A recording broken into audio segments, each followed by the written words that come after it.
Congolaises, Congolais, mes très chers compatriotes, dans la marche d'une nation, certains moments exigent davantage que la gestion du présent. Ils commandent d'envisager l'avenir avec lucidité et de le préparer avec courage. Lorsque les défis mettent à l'épreuve notre unité et notre destin collectif, nous devons savoir transcender nos clivages habituels, rassembler nos forces et transformer l'épreuve en une occasion de renouveau. C'est dans cet esprit de responsabilité, de rassemblement et de confiance en l'avenir que je m'adresse aujourd'hui à la nation. Depuis son accession à l'indépendance, notre pays a connu de grandes espérances, de remarquables élans de courage et des victoires dont nous pouvons être fiers. Mais il a également traversé des crises qui ont éprouvé son unité, affaibli ses institutions et retardé l'accomplissement de son destin collectif. À peine indépendante, notre jeune République fut confrontée aux sécessions, aux affrontements politiques, aux ingérences extérieures et aux luttes pour le pouvoir. Vinrent ensuite les longues années de forte concentration du pouvoir, les convulsions d'une transition difficile, les guerres successives, les violences communautaires, l'affaiblissement de l'autorité de l'État et la prédation de nos ressources. Depuis plus de 3 décennies, l'Est de notre pays porte dans sa chair la part la plus cruelle de cette histoire. 30 ans, ce n'est plus une crise passagère, c'est une génération entière qui est décimée. Des enfants sont nés sous le bruit des armes, ont grandi dans l'insécurité et sont devenus à leur tour les parents d'enfants qui n'ont jamais connu une paix véritable. Cela se passe dans notre pays. Des millions de nos compatriotes ont été tués, déplacés ou contraints à l'exil. Des femmes ont subi l'indicible. Des familles ont été dispersées, des villages détruits et des communautés autrefois unies dressées les unes contre les autres. Des richesses qui auraient dû financer nos écoles, nos hôpitaux, nos routes et notre développement ont alimenté la guerre, la contrebande et la criminalité transnationale. À Goma, Bukavu, Bunagana, Rutshuru, Masisi, Nyiragongo, Lubero, Beni, Djougou, Irumu, Calais, Uvira et dans tant d'autres territoires meurtris, des générations entières ont appris à vivre dans l'incertitude, à fuir dans l'urgence et à rebâtir sans cesse ce que l'agresseur et ses supplétifs venaient de détruire dans leur entreprise meurtrière. Pourtant, hier comme aujourd'hui, notre peuple a toujours résisté. Il a résisté par son courage, par sa foi et par son indéfectible attachement à l'unité nationale, porté par une conviction profondément enracinée, à savoir, malgré les épreuves, nous demeurons une seule nation, unie par une même communauté de destin. Car la République démocratique du Congo n'a jamais cessé de vivre dans le cœur de ses filles et de ses fils. C'est précisément cette fidélité à la République qui, chaque fois que la souveraineté, l'intégrité du territoire, l'unité nationale, la paix civile ou la stabilité des institutions étaient menacées, a conduit les Congolais à se retrouver autour d'une même table. Face aux armes, aux divisions et aux blessures de l'histoire, nous avons toujours su chercher, par la parole, le chemin du compromis. Le dialogue s'est ainsi imposé comme une voie du consensus, de la réconciliation et de la reconstruction nationale. Nous avons connu des tables rondes, des conférences, des concertations, des forums et des négociations. Certains de ces processus ont empêché notre pays de sombrer davantage. D'autres ont permis de restaurer les institutions, d'organiser des transitions, de mettre fin à des affrontements ou de rouvrir la voie démocratique. La Conférence nationale souveraine a porté une puissante aspiration à la démocratisation et à la vérité dans la gestion de l'État. Le dialogue intercongolais de Sun City a contribué à réunifier les institutions après des années de guerre et de partition de fait du territoire national. D'autres rencontres ont permis d'apaiser les tensions et de rapprocher des positions que tout semblait opposer. Ces processus ont produit des accords, des résolutions et des engagements importants. Pourtant, malgré ces avancées, les crises ont ressurgi, les blessures se sont rouvertes, de nouveaux groupes armés sont apparus, les tensions foncières et identitaires se sont aggravées et les réformes engagées n'ont pas toujours rendu l'État suffisamment présent et efficace dans la vie quotidienne de nos populations. Une question s'impose donc à notre conscience nationale. Pourquoi, 66 ans après l'indépendance, notre pays reste-t-il confronté aux mêmes fragilités, aux mêmes fractures et au retour régulier des mêmes crises? Pourquoi tant d'accords n'ont-ils pas encore produit une paix durable et irréversible? La réponse à cette interrogation ne réside ni dans la condamnation d'un camp, ni dans la mise en accusation d'une communauté ou d'une génération. Elle se trouve dans des fragilités plus profondes que nous devons examiner avec lucidité. La première est que nous avons trop souvent répondu aux crises par le partage du pouvoir plutôt que par la consolidation de l'État. Nous avons réparti les fonctions et les responsabilités sans transformer suffisamment les institutions appelées à survivre aux hommes et aux circonstances.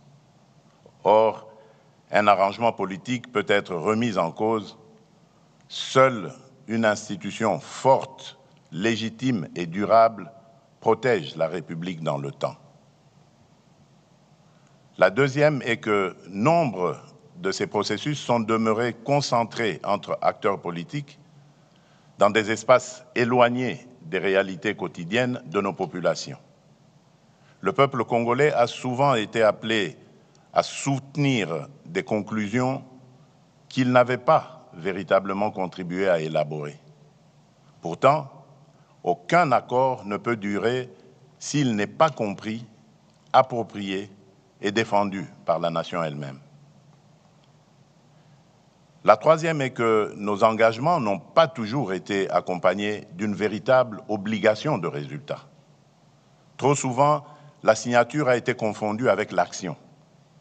Les responsabilités étaient mal définies, les calendriers imprécis, les moyens insuffisamment identifiés et les mécanismes de suivi trop faibles. Ainsi, les promesses ont parfois duré moins longtemps que les crises auxquelles elles devaient mettre fin. À ces insuffisances se sont ajoutées d'autres erreurs. L'urgence de faire taire les armes nous a parfois conduits à différer le traitement de véritables causes qui les faisaient renaître. La violence a trop souvent semblé ouvrir plus rapidement les portes de la reconnaissance politique que la mobilisation populaire, le mérite, le travail, la loyauté républicaine ou le suffrage universel. Les victimes, quant à elles, ont parfois été appelées à pardonner avant d'avoir été pleinement entendues, reconnues et réparées. Nous avons voulu tourner la page sans toujours l'avoir lue jusqu'au bout. Nous avons voulu reconstruire sans assainir suffisamment les fondations. Nous avons voulu réformer l'État sans transformer en profondeur son rapport au territoire, à la justice, à la sécurité, à la responsabilité publique et au service du citoyen. Reconnaître ces insuffisances ne signifie pas condamner le passé. C'est assumer une obligation envers l'avenir. Mes très chers compatriotes, cette exigence de vérité sur nos fragilités internes ne doit prêter à aucune équivoque. Reconnaître nos faiblesses, ce n'est pas absoudre ceux qui agressent notre pays. Interroger nos erreurs, ce n'est pas relativiser l'occupation d'une partie de notre territoire. Réformer l'État, ce n'est pas partager avec l'agresseur la responsabilité des crimes commis contre notre peuple. Aucune cause, aucune revendication, aucune blessure, aussi réelle soit-elle, ne peut justifier que l'on ouvre les portes de la maison commune à ceux qui viennent la piller, l'occuper et meurtrir ses enfants. La République démocratique du Congo est victime d'une agression. Il ne s'agit ni d'une opinion, ni d'une thèse défendue par Kinshasa, mais d'un constat établi par les instances internationales compétentes et consacré par les résolutions 2773 et 2808 du Conseil de sécurité des Nations Unies. Le droit international a clairement qualifié les faits. Des forces étrangères occupent illégalement une partie de notre territoire, tandis que des groupes armés y sèment la violence, imposent des administrations parallèles et pillent nos ressources. Notre position est claire et demeure inflexible. Nous exigeons le retrait complet, effectif et vérifiable de toutes les forces étrangères non invitées. La cessation de tout soutien politique, militaire, financier ou logistique aux groupes armés.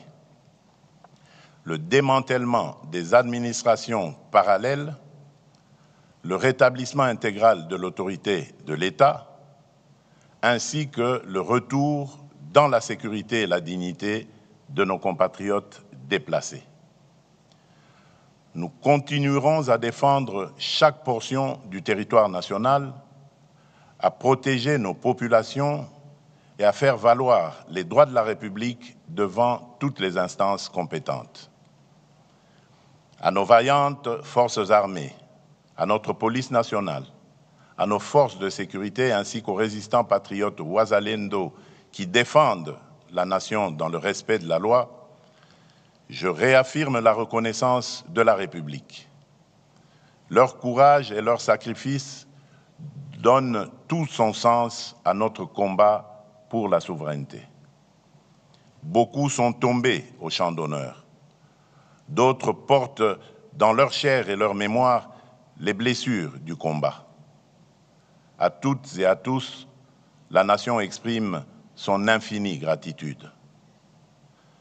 Mes très chers compatriotes, depuis mon accession à la magistrature suprême, j'ai fait le choix de l'ouverture, de la consolidation de l'état de droit et du retour de la République démocratique du Congo au cœur des dynamiques régionales et internationales. J'ai privilégié la diplomatie sans jamais transiger sur notre souveraineté, notre intégrité territoriale, ni les intérêts fondamentaux du peuple congolais. Les processus engagés à Washington et à Doha, ainsi que les initiatives conduites sous l'égide de l'Union africaine, avec l'appui de la CIRGL, de la SADC, de l'Union européenne et des Nations unies, ont ouvert de nouvelles perspectives de sortie de crise. Le processus de Washington traite principalement de la dimension interétatique du conflit, des engagements de la République démocratique du Congo et du Rwanda, ainsi que des conditions d'une sécurité régionale fondée sur le respect de la souveraineté des États. Le processus de Doha porte notamment sur la cessation des hostilités avec l'AFC M23, les mécanismes de vérification, l'accès humanitaire et les conditions nécessaires à la stabilisation durable de l'Est de notre pays. L'Union africaine, à travers sa médiation et son panel de facilitateurs, veille à la cohérence africaine de ses démarches en coordination avec les organisations régionales et nos partenaires internationaux. Ces processus sont indispensables. Ils doivent être poursuivis avec constance et leurs engagements pleinement exécutés. Mais ils ne peuvent, à eux seuls, réparer toutes les fractures qui traversent notre nation. Face aux menaces extérieures, notre sécurité repose d'abord sur notre détermination à défendre la patrie, sur la solidité de nos institutions et sur l'efficacité de notre diplomatie. Elle peut être renforcée par l'engagement ferme de nos partenaires vis-à-vis de l'exigence du bon fonctionnement des mécanismes internationaux. Mais notre cohésion intérieure dépend avant tout de nous. Elle demeure le fondement le plus sûr de notre souveraineté et la meilleure garantie de notre avenir. Les processus de Washington et de Doha peuvent soutenir nos efforts en faveur de l'assainissement des relations entre États, de la cessation des hostilités et de la stabilisation de l'Est. Mais aucun accord diplomatique ne peut définir à la place des Congolais la République que nous voulons bâtir, ni réconcilier durablement nos communautés sans leur pleine participation. Les avancées obtenues sur le terrain diplomatique ne produiront une paix durable que si elles s'appuient sur la cohésion nationale et sur la reconstruction intérieure de la République. C'est pourquoi, après avoir consulté les institutions de la République, les forces politiques et sociales, les confessions religieuses, les autorités coutumières, les milieux scientifiques, plusieurs personnalités de notre pays ainsi que certains de mes pairs de la sous-région, j'ai décidé de convoquer le dialogue national pour la paix, la cohésion et la refondation de l'État. Ce dialogue est une initiative souveraine conçue par les Congolais et pour les Congolais, conduite sur le territoire national et orientée exclusivement vers les intérêts supérieurs de la nation. Il réunira les filles et les fils de notre pays autour d'un impératif qui dépasse nos personnes, nos partis et nos ambitions, à savoir défendre la République, consolider la paix, préserver l'unité nationale et protéger nos intérêts stratégiques. Il ne constituera ni une négociation avec l'agresseur ou ses supplétifs, ni un moyen détourné de remettre en cause le choix souverain du peuple exprimé par les urnes en 2023. Il ne saurait davantage conduire à la suspension des institutions de la République, lesquelles continueront d'exercer pleinement leurs prérogatives jusqu'au terme constitutionnel de leur mandat. L'ambition de ce dialogue est claire: permettre au peuple congolais de ne plus seulement répondre aux manifestations successives de nos crises, mais d'en traiter enfin les ressorts profonds. Pour y parvenir, nous devons cesser d'envisager l'avenir de la République à travers le seul prisme de nos appartenances politiques, de nos rivalités idéologiques et de nos sensibilités communautaires. L'intérêt supérieur de la nation doit prévaloir sur toute autre considération. La République nous précède, nous dépasse et nous survivra. La cohésion nationale à laquelle nous aspirons ne commande ni l'effacement de nos divergences, ni la renonciation à la pluralité démocratique.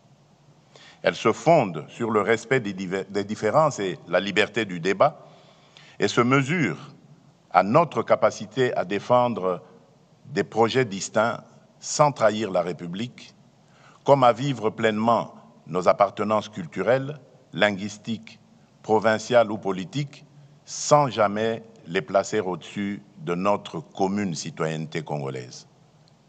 Car si la démocratie nous autorise à nous opposer, la patrie, elle, nous interdit de nous déchirer.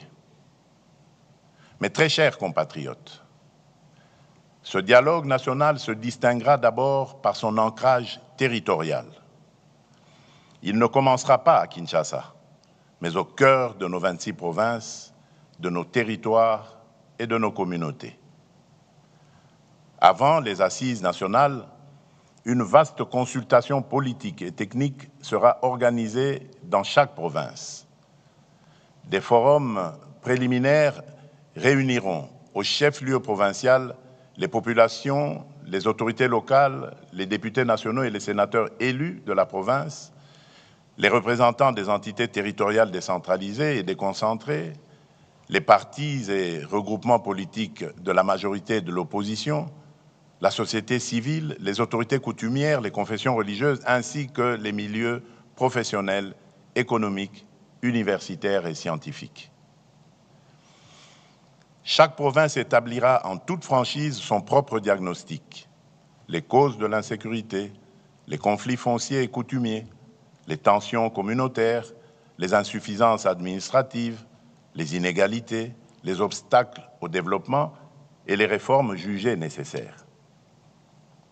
La consultation associera également les institutions et services publics nationaux, les entreprises et établissements publics, les organisations des femmes, des jeunes, des travailleurs, des personnes vivant avec handicap et autres personnes vulnérables, les entrepreneurs, les agriculteurs, les enseignants, les chercheurs, les artistes, les professionnels de santé, les acteurs de l'économie informelle ainsi que la diaspora congolaise. Chaque entité consultée formulera ses priorités et ses propositions. L'ensemble de ces contributions sera consolidé dans un document de synthèse nationale qui constituera le socle des travaux et garantira l'ancrage populaire des assises nationales. Ainsi, les assises de Kinshasa ne seront pas le point de départ du dialogue, mais l'aboutissement d'une parole recueillie à travers tout le pays. Le peuple congolais ne sera pas appelé à entériner les conclusions d'une négociation menée sans lui. Il sera la source, la conscience et le véritable auteur de ce processus. Les assises nationales réuniront des délégués reflétant la diversité politique, institutionnelle, sociale, territoriale et culturelle de la nation. Ce dialogue ne sera la priorité d'aucun parti, d'aucune institution, d'aucune confession religieuse, d'aucune personnalité ni d'aucune majorité politique. Il garantira une parole libre, contradictoire et responsable dans le respect de la Constitution, des lois de la République et de l'intérêt national. Telle sera sa différence. Une différence de méthode, d'ancrage et de nature. Toutefois, l'inclusivité ne signifie ni l'effacement des principes, ni la confusion des responsabilités. Nul ne sera exclu en raison de ses opinions, de ses critiques, de son appartenance politique, de son origine provinciale, de sa langue, de son ethnie ou de sa religion. Mais nul ne peut prétendre s'asseoir à la table de la nation tout en prenant les armes contre elle. Aucune arme ne conférera à son porteur un droit supérieur à celui que le suffrage reconnaît aux citoyens. Aucune conquête militaire ne pourra être convertie en légitimité politique. Aucun mouvement armé ne pourra invoquer l'inclusivité pour imposer par la force ce qu'il n'a pas obtenu par les voies démocratiques. Ne pourront donc pas participer à ce dialogue en qualité de composantes politiques ceux qui, à l'ouverture du processus, combattent par les armes l'ordre constitutionnel, occupent par la force une partie du territoire national, administrent illégalement des entités de la République ou agissent au service d'une puissance étrangère, en l'occurrence le Rwanda. Cette règle ne constitue pas une exclusion fondée sur les personnes, les opinions ou les appartenances. Elle exprime la réprobation de la nation à l'égard de ceux qui mènent la guerre contre la République, ses institutions et ses citoyens, tout en revendiquant les droits attachés à la vie démocratique. Le processus de Doha demeure le cadre approprié pour traiter avec l'AFC M23 des questions relatives à la cessation des hostilités, au désengagement, au cantonnement, au désarmement et aux autres modalités directement liées au conflit. Le dialogue national ne se substituera pas à ce processus. Il ne deviendra pas davantage une voie parallèle permettant d'obtenir par les armes ce que la démocratie et l'ordre constitutionnel n'ont pas accordé. Une voie de réintégration au sein de la communauté nationale restera néanmoins ouverte à ceux qui, à titre individuel, renonceront de manière sincère et vérifiable à leur engagement armé et à toute forme de violence et qui condamneront sans équivoque l'agression dont notre pays est victime. Leur prise en charge s'inscrira dans les mécanismes de désarmement, de démobilisation, de réintégration, de relèvement communautaire et de stabilisation, le PDDRCS, ainsi que dans les dispositifs de justice et de réconciliation. Mais attention, la paix ne saurait signifier l'impunité. Les crimes de guerre, les crimes contre l'humanité, les actes de génocide, les violences sexuelles graves et les autres crimes imprescriptibles ne pourront être effacés par une amnistie générale ni sacrifiés au nom d'un compromis politique. Nous ne construirons pas la réconciliation sur l'oubli. Nous ne laisserons pas davantage la vengeance, la haine ou la peur décider de l'avenir de nos enfants. Notre responsabilité sera de tenir ensemble deux exigences indissociables, ouvrir le chemin de la paix à celles et ceux qui renoncent sincèrement à la violence et garantir la justice à celles et ceux qui en ont été les victimes. Mes très chers compatriotes, afin que ce processus ne demeure pas une simple déclaration d'intention, je prendrai dans les tout prochains jours une ordonnance instituant le comité d'organisation du dialogue national pour la paix, la cohésion nationale et la refondation de l'État. Ce comité sera chargé d'assurer la préparation administrative, matérielle et logistique du dialogue et de veiller à ce que les préalables indispensables à sa bonne tenue soient réunis. À l'issue de ces travaux, il me soumettra un rapport préliminaire présentant ses conclusions et ses recommandations. Sur la base de ce rapport, je signerai une autre ordonnance convoquant le dialogue national. Celle-ci, donc cette ordonnance, en fixera les principes et directeurs, les principales étapes, les modalités de représentation, ainsi que les mécanismes de suivi et de mise en œuvre de ces conclusions. Elle instituera également une commission préparatoire chargée de concevoir et d'organiser le processus, d'en proposer la feuille de route et de conduire les consultations techniques et politiques. Ces membres seront choisis pour leurs compétences, leur probité, leur indépendance d'esprit et leur attachement à l'intérêt national. Les confessions religieuses y seront représentées et contribueront par leur autorité morale, leur expérience et leur proximité avec les populations à instaurer la confiance et à favoriser le consensus.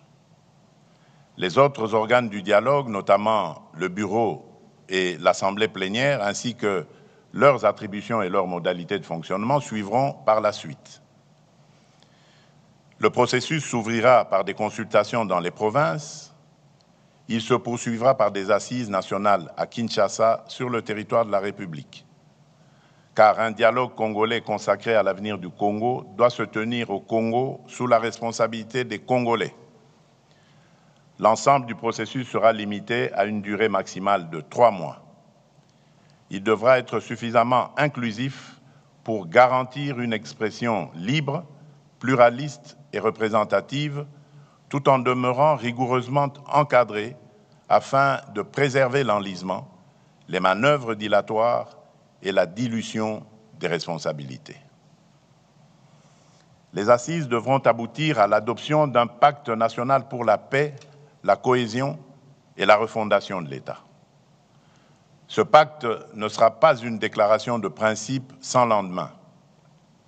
Ces conclusions seront réparties et mises en œuvre conformément aux compétences constitutionnelles de chaque institution. Ainsi, les engagements relevant du président de la République feront l'objet de décisions précises. Ceux qui relèvent du gouvernement seront traduits en actions assorties d'échéances, de moyens et d'objectifs mesurables. Les réformes relevant du Parlement lui seront transmises conformément aux procédures prévues par la Constitution. Une matrice politique de mise en œuvre précisera pour chaque engagement l'institution responsable, le calendrier d'exécution et les résultats attendus. Un mécanisme national de suivi sera institué et des rapports périodiques seront rendus publics. Chaque Congolaise et chaque Congolais devra pouvoir connaître les engagements exécutés, ceux qui restent à accomplir et les difficultés rencontrées. C'est par la transparence que nous reconstruirons la confiance. C'est par l'exécution que nous distinguerons ce dialogue de tous ceux qui l'ont précédé. Je compte également sur l'engagement des autorités coutumières, de la société civile et de l'ensemble des forces morales et sociales de la nation. Dans cette période décisive, leur ancrage auprès des populations sera essentiel pour contribuer à l'apaisement des tensions, au rapprochement des communautés et à la consolidation de la cohésion nationale. À notre invitation, les partenaires internationaux pourront accompagner la mise en œuvre des engagements nécessitant leur concours, notamment dans les domaines de la paix, de la reconstruction, de la justice transitionnelle, de la réforme du secteur de la sécurité et du développement, et cela dans le strict respect de notre souveraineté et des choix du peuple congolais. Mes très chers compatriotes, un dialogue sincère exige un climat politique serein. À cet effet, je donnerai instruction au gouvernement d'engager, en concertation avec les institutions compétentes et dans le strict respect de la séparation des pouvoirs, la préparation et la mise en œuvre des mesures de confiance et de décrispation politique.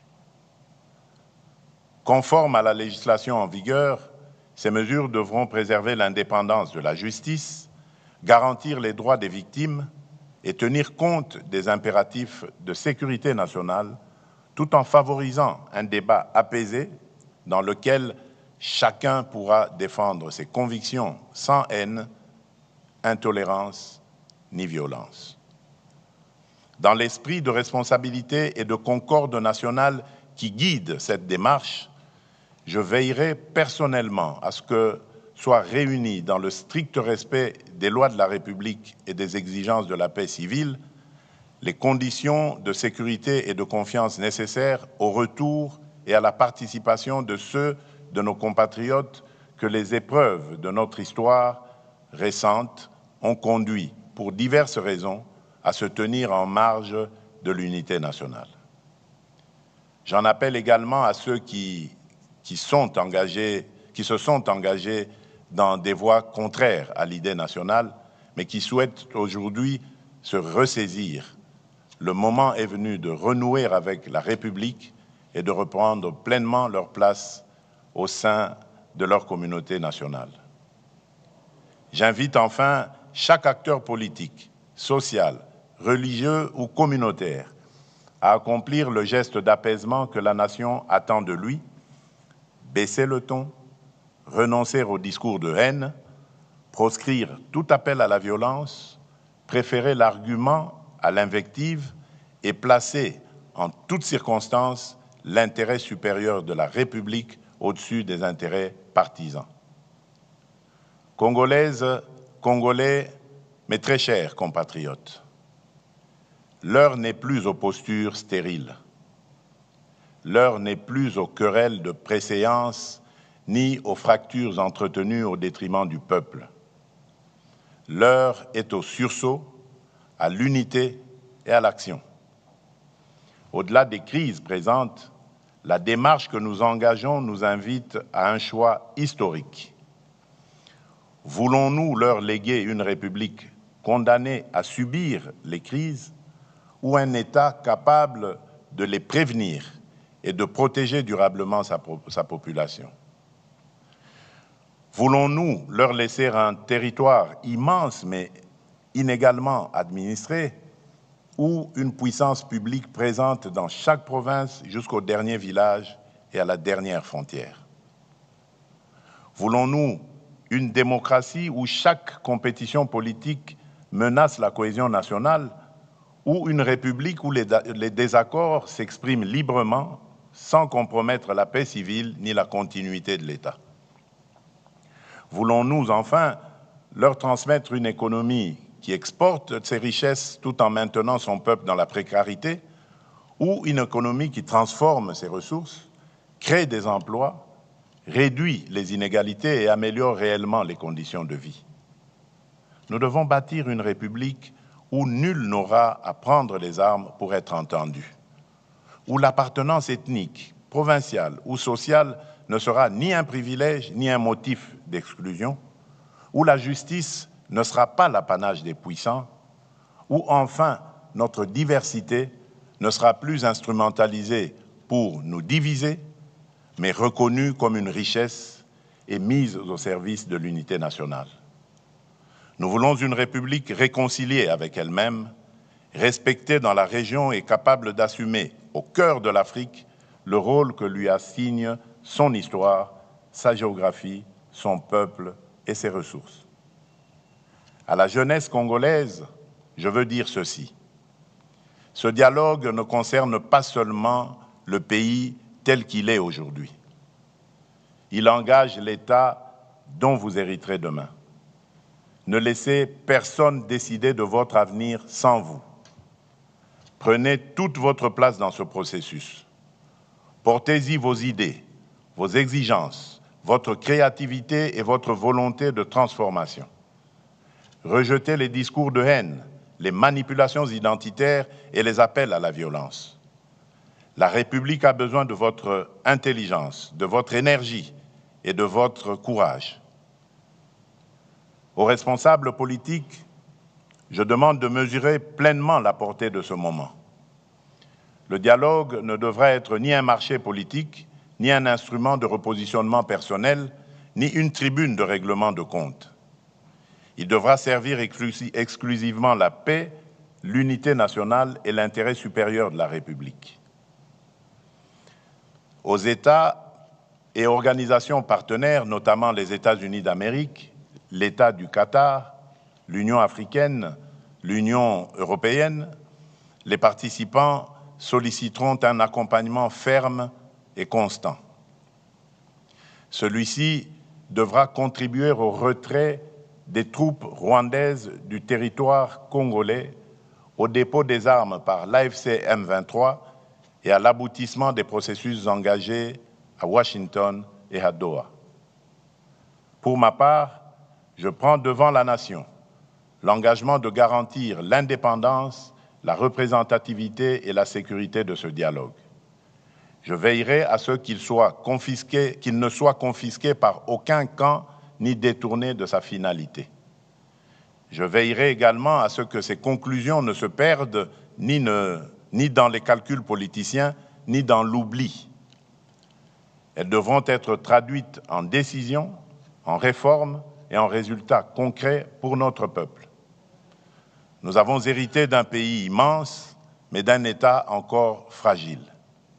Nous n'avons pas choisi cet héritage, mais nous pouvons choisir ce que nous en ferons.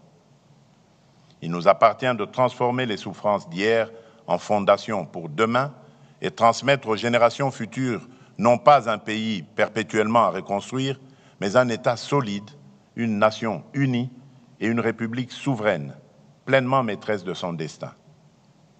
C'est dans cet esprit que je déclare officiellement lancé le processus du dialogue national pour la paix, la cohésion et la refondation de l'État.